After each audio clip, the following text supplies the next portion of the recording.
Namusuhalong sa Bacolod City, duha ka balay na sunog sa bahay isang barangay Vista Alegre. Insidente ginaimbestigaran. Punhungod nga ginsunog. Nakatutok Aileen Pedreso. Sa video, makita ang pag-ibwal sang kalayos ng masunog ang ininga balay sa Abada Iskay, Barangay Vista Alegre sa Bacolod City, pasado la sa iskay na sang aga, Miyerkules sa April 16. Apat ka mga pamilya ang apektado sa sunog. Sa duha sa mga balay ang totally gutted, samtang isa naman ang partially gutted.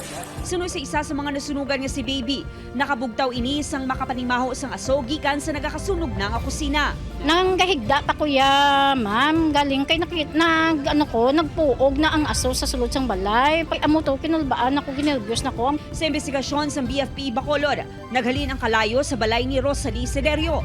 Naibaluan nga wala na nag-i-star ang tag-iya sa balay, kag ang bana na lang sini nga si alias Boy ang nagapuyo. Ini man karon ang ginatudlo nga person of interest ng kapulisan nga nagsunog sa balay. Ginaresto ini matapos ng ginreklamo sa mga nasunugan. Sunod sa pila ka residente, nabatian nila nga ginapahog sang sospek ang asawa na sunugon ng ilabalay kung hindi ini magpauli. Daw mo naman lang isang ginamuno da. Kay kun di mo puling ila da pamilya ko na ti amo na himo niya. Why na mo nakita ma'am kay aga lalaki na kay pag nagkarab-karab sa sulod. Sa tiyon mapamatud-an nga hungod sini nga ginsunog ang balay, kasong arson ang pag-aatubangon sa sospek. Area sa custody nato sa police station 7.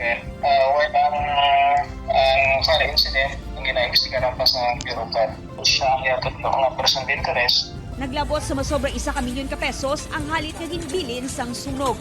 Upod kay Reynald Castillo, Aileen Pedraso.